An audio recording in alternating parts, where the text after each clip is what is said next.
नमस्कार, जय श्री कृष्णा। स्वागत करता हूं मैं आपका अपने चैनल कुंडली शास्त्र में। मैं हूं एस्ट्रोलॉजर रतन सिंह। मीन राशि हूं, मीन लग्न हूं, बड़े ही अद्भुत परिवर्तन हो रहे हैं। परिवर्तन सूक्ष्म है लेकिन इनका प्रभाव बड़ा ही जबरदस्त पड़ने वाला है। क्या कुछ हो रहा है शुरुआत कर लेते हैं। 29 जून से ही 29 जून को बुध जो है वो वक्री होंगे। वक्री अभी आप देखें तो ये त्रिग्रही योग बन रहा है आप लोगों के पंचम भाव के अंदर। कोई ग्रह जब वक्री हो जाता है तो उसका प्रभाव थोड़ा सा डिले हो जाता है, लेकिन साथ ही में अभी जो बुध है वो वर्गोत्तमी चल रहे हैं। वर्गोत्तमी भी जब कोई ग्रह होता है तो वो अपने उच्च के बराबर का फल देता है। तो यहाँ पे डिले भी है और शुभ प्रभाव भी है। यदि आप देखें तो आप लोगों के जो केंद्र के चारों घर हैं इनके स्वामियों की युति पंचम भाव के अंदर हो रखी है। बड़ी ही अद्भुत, बड़ी ही शुभ स्थिति है। ठीक है ना।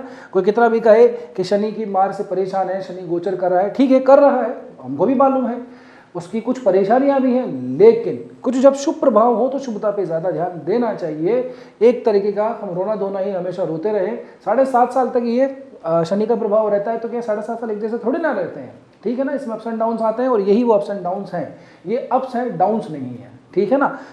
वक्री प्रभाव होगा तो एक तो व्यापार में लाभ मिलेगा, साथ ही साथ के अंदर आपको संपत्ति से संबंधित भी लाभ प्राप्त होगा। लाभ किस तरीके का, यदि आप देखेंगे तो सूर्य यहाँ पे ऑलरेडी बैठे हुए हैं, तो आप लोगों को थोड़ा सा मान सम्मान में थोड़ी सी वृद्धि है।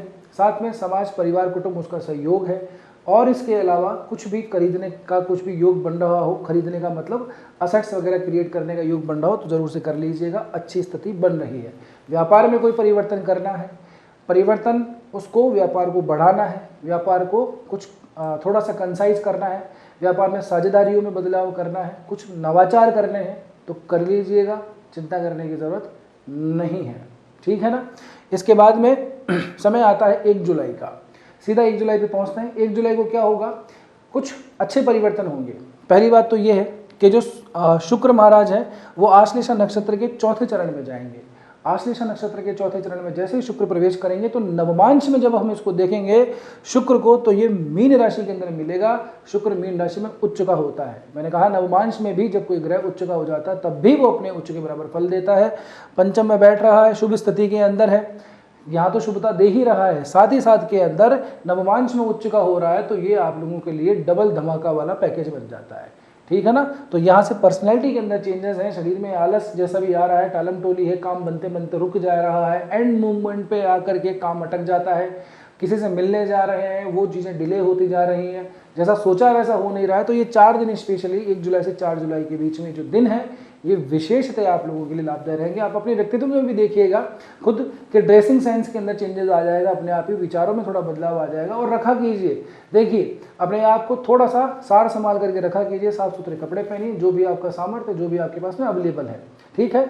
कुछ इत्र वित्र लगा करके या थोड़ा परफ्यूम अच्छा सा छिड़क के भी रहा कीजिए। महकते रहिए, महकते रहेंगे, शुक्र कभी परेशान नहीं करेगा। आगे बढ़ते हैं। जुलाई आएगी 2 जुलाई को बड़ा परिवर्तन है। अब यहाँ पे जो मैं बात कहने वाला हूँ इसके बारे में आपको किसी ने भी मुश्किल ही बताया होगा। मैं ये नहीं कहता कि सारा ज्योतिष मुझे ही आता है, मुझे बहुत ज्योतिष का ज्ञान है, ऐसी बात नहीं, सब ठाकुर की कृपा है। लेकिन फिर भी अगर आप देखेंगे 2 जुलाई को तो शनि जो है वो रेवती नक्षत्र के दूसरे चरण में प्रवेश कर जाएंगे। ठीक है। अभी वर्तमान के अंदर 2 जुलाई से पहले की जो अवस्था है वो नवमांश में जब देखोगे तो शनि और राहु धनु राशि के ऊपर युति बना के बैठे हुए हैं नवमांश के अंदर। 2 जुलाई को शनि आगे बढ़ जाएंगे, मकर राशि में चले जाएंगे। ये जो युति है ये ब्रेक हो जाएगी। शनि और राहु की युति आप लोगों के लिए नवमांश के अंदर धनु राशि पे पड़ती है, जो कि आपके करियर भाव की राशि है। तो यहाँ से करियर के से रिलेटेड जो भी हर्डल्स आप लोग फेस कर रहे हैं, है ना, कोई काम नहीं बनता है, अपने वर्किंग प्लेस के ऊपर लड़ाइयाँ हो रही है, झगड़े हो रहे हैं, तो हर किसी से तू में हो रही है, किसी को आदमी को अपना काम पसंद नहीं आता है, किसी दूसरे व्यक्ति का आपको काम पसंद नहीं आता है, तो ये सब चीज़ें जो हैं ये इस युति की वजह से जो कि नवमांश में चल रही थी। ठीक है ना। प्राइमो फेसिया सामने देखते हैं तो कुछ हमको दिखाई देता नहीं, जब नवमांश खोलते हैं तब हमें ये ज्ञात पड़ जाता है। तो ये युति टूटेगी, लाभ भाव के अंदर अपनी स्वराशि का शनि जाएगा, तो यहाँ से आप लोगों को लाभ की स्थिति के अंदर तो शनि पहुँचा ही देगा। तो ये ढैया जो है आप लोगों की या 7.5 जो भी है आप लोगों की, वीडियो में व्यवधान के लिए थोड़ी क्षमा चाहता हूँ। कुछ इंपॉर्टेंट बात आप लोगों से करनी है। अव्वल तो ये कि जो लोग कंसल्टेशन फीस नहीं दे सकते, हमको नहीं किसी को भी, वैसे तो हमारी काफ़ी जेन्युइन रहती है, वो लोग अपना प्रश्न कमेंट बॉक्स में लिख दीजिए। Q&A सेशन जब भी होगा आपके प्रश्न को ले लिया जाएगा। अभी थोड़ा समय लग रहा है लेकिन आपके प्रश्न को ले लिया जाएगा। दूसरी बात यह है कि जब भी आप कोई भी वीडियो देखिए, राशिफल का, लग्नफल का, मेरा ही नहीं किसी का भी देखिए, तब आपको कुछ काम करना चाहिए। सबसे पहले तो आप अपनी पत्रिका उठाइए, उसके बाद में ग्रहों की स्थितियां देखिए, और फिर उसके बाद में अभी देखिए किस ग्रह की दशा, अंतरदशा, प्रत्यंतरदशा चल रही है, उनसे संबंधित ग्रह गोचर को फॉलो कीजिए, ज़्यादा सटीक परिणाम प्राप्त होंगे। तीसरी बात, जो भी सामान्य रूप से उपाय बताए जाते हैं वो एक सामान्य प्रवृत्ति के उपाय हैं। आपकी पत्रिका के ऊपर कौन सा उपाय लागू होता है, आपको कौन सा काम करना चाहिए, ये आपकी पत्रिका देखने के बाद ही ज्ञात किया जा सकता है। बस इतना ही, आगे आप वीडियो एंजॉय कर सकते हैं। ये आप लोगों के लिए इस पॉइंट के व्यू से जब तक शनि रेवती नक्षत्र के दूसरे चरण में रहेंगे, आप लोगों के लिए शुभदायी ही रहने वाली है। कोई भी अब आगे ग्रोथ की बात हो, इंक्रीमेंट की बात हो, जॉब स्विच करने की बात हो, या फिर साथ ही साथ के अंदर अपने बॉस से, मैनेजर से, सीनियर से, दोस्तों से, बड़े भाई से, नेटवर्क वाले जितने भी लोग बांगे उनसे कोई भी काम निकलवाना है, तो ये समय आप लोगों के लिए ज़्यादा शुभदायी रहने वाला है। आगे बढ़ेंगे, तारीख आएगी 4 जुलाई की। 4 जुलाई को एक परिवर्तन है। इस सप्ताह का एक ही ग्रह जो है वो राशि परिवर्तन कर रहा है, वो फिर से है शुक्र।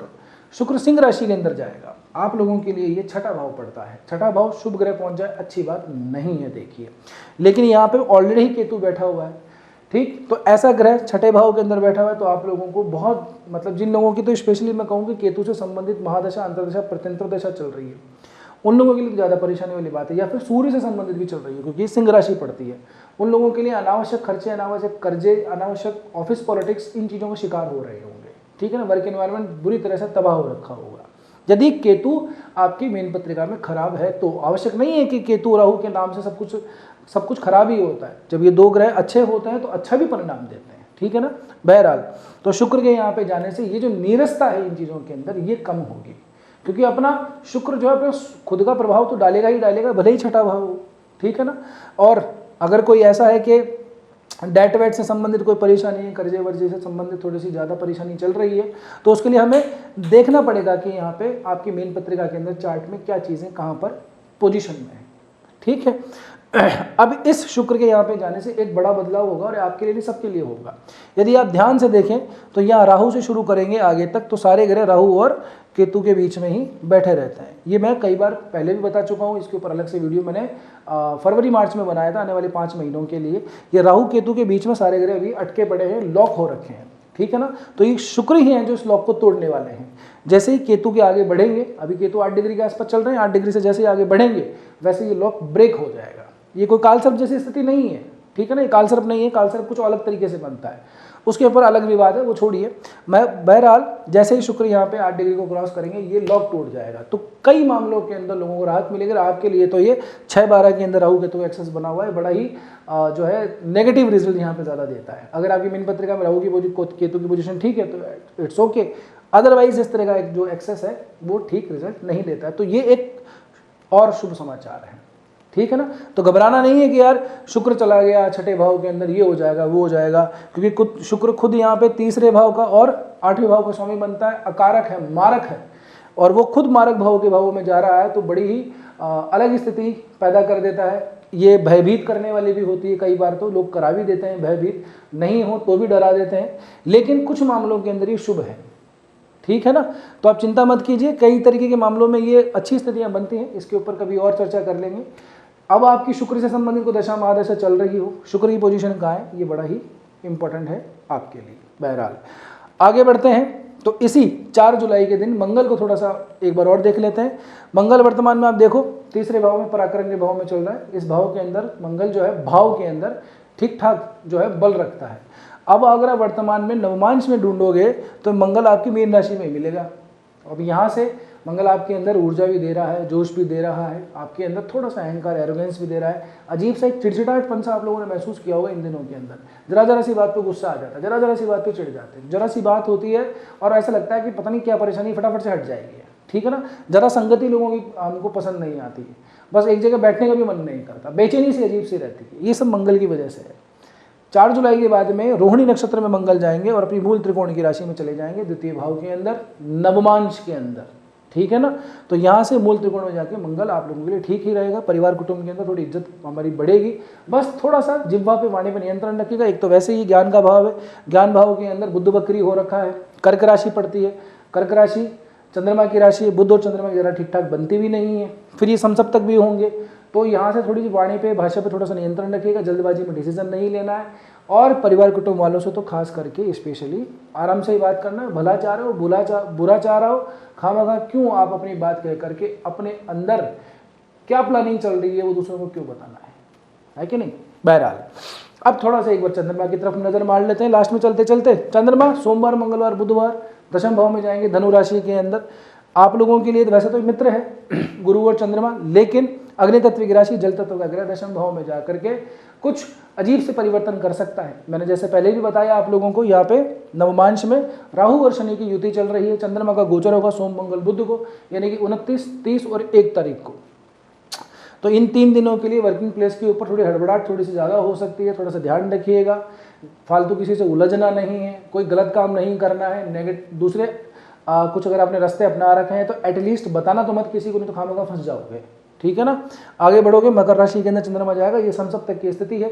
तो यहीं पे वो बात है जहाँ पे वाणी का, भाषा का थोड़ा सा ध्यान रखना है, अपने निर्णयों में जल्दबाजी नहीं करनी है, ठीक। आपके जो भी जिनसे भी रिलेशनशिप आप अभी वर्तमान में चल रहे हैं, आप लोगों के जिनके भी आप साथ में हैं, प्रेम संबंध है, रिलेशनशिप के अंदर जिनसे हैं, उनसे थोड़ी सी बहसबाजी हो सकती है, तो उनसे भी थोड़ा सा बचिएगा। आगे बढ़ेंगे, चंद्रमा अंतिम 2 दिन शनिवार रविवार को 12वें भाव में राहु के साथ में जाके मिलेंगे। राहु चंद्रमा का ये मिलन अच्छा नहीं है जनाब। कारण एक तो दोनों के दोनों ही जो ग्रह हैं वो थोड़े से चित्त को, आपकी विचारों को रिप्रेजेंट ज़्यादा करते हैं। 12वें भाव के अंदर बैठेंगे तो आपको उच्चाटन देंगे। उच्चाटन का मतलब स्थानांतरण देंगे। ये उन लोगों के लिए ज़्यादा ठीक है जो ट्रांसफर वगैरह का प्रयास कर रहे हैं और उनके राहु चंद्रमा से संबंधित कोई दशांतर दशा पड़ गई है। अनावश्यक ऐसा नहीं है कहीं से फोन आया, उठाया बैग और चल दिए। ये आप लोगों के लिए अंततोगत्वा थकाने वाला ही होगा। उस समय पे लगेगा कि चलो चलते हैं यार, फालतू भी तो बैठे हैं, लेकिन वो फिर वो आपके लिए ऐसा होगा कि यार कहाँ आ गए, फंस गया यार, गलत हो गया, घर बैठे थे तभी अच्छे थे। तो शांति रखिएगा, कहीं फालतू इधर यात्रा करने से बचिएगा, अनावश्यक यात्रा करने से बचिएगा। सैटरडे संडे का दिन है, छुट्टी मनाइए, आराम पे घर रहिए, भोले बाबा के मंदिर जरूर जाके आइए, वहाँ बैठिए और बैठ करके जल वल चढ़ाइए, उनसे बातें कीजिए, कुछ बतियाइए, वंचित की बतियाइए, सुख दुख बांटिए, आपको अच्छा ही लगेगा। संडे का दिन आएगा, राहु के साथ में मिलेगा, भैरव के मंदिर भी चले जाएं तो और भी उत्तम है। वहाँ पे आराम से एक सरसों का दिया जलाइए, भैरव चालीसा का पाठ कीजिए, और कुछ नहीं तो भैरव बाबा से बतियाइए, कुछ ना कुछ तो रास्ता निकल ही आएगा, ठीक है ना। ओवरऑल मैं बात करूं तो मीन राशि वालों के लिए ये सप्ताह जो है वेल एंड गुड, बढ़िया रहने वाला है। कोई कुछ भी कहे कि ये खराब है, वो खराब है, ऐसा हो जाएगा, वैसा हो जाएगा, एक बहुत ही प्रसिद्ध ज्योतिषी है, मतलब उनका चैनल है ऐसा, तो मीन राशि को बड़ा अंडर एस्टिमेट करते हैं कि ये ऐसी गिट्सी पिटी राशि है, ये दीनदयाल वाली राशि है, ये है वो है, ऐसा कुछ नहीं। किसको क्या पता, मीन राशि की पोटेंशियल का अंतिम राशि है, अंतिम पग वाली राशि है। मीन राशि जो है पूर्णता को दर्शाती है, ठीक है ना। ये जल तत्व है, मीन है, गुरु इसका स्वामी है, ठंडा स्वभाव है, ज्ञान का भंडार है, बहुत सारी बातें, इमोशंस जो अपने अंदर समुद्र जैसे होता ना जल मीन, तो वो इमोशंस अपने अंदर लेके बैठे हैं, ठीक है। लेकिन जो मछली है वो जल में ही सुखी रहती है। तो अपना अपना हर राशि का प्रभाव है। तो अब आपके लिए तो जो समय है ठीक ही है, अभी तो मस्त रहिए, अभी तो पंचम भाव के अंदर गुरु हैं, उच्च के चल रहे हैं, आनंद लीजिए। अब किस ग्रह की महादशा अंतरदशा चल रही है, पत्रिका उठा लीजिए और उस हिसाब से गोचर लगा लीजिए। अब देखो यहाँ तक पहुँचे हो तो मैं उम्मीद कर रहा हूँ कि वीडियो ठीक लगा होगा, आपने लाइक भी कर दिया होगा। मेरी रिक्वेस्ट आप सुन लीजिए, एक तो वीडियो को हाइप कर दीजिए और नए हो तो चैनल को सब्सक्राइब कर दीजिए, बस ठीक। आज की वीडियो में इतना ही, मिलते हैं अगले वीडियो में। तब तक के लिए स्वस्थ रहिए, मस्त रहिए, अपना और अपनों का ध्यान रखिए। जय श्री कृष्णा, जय श्री राम, हर हर महादेव, जय गौरी शंकर।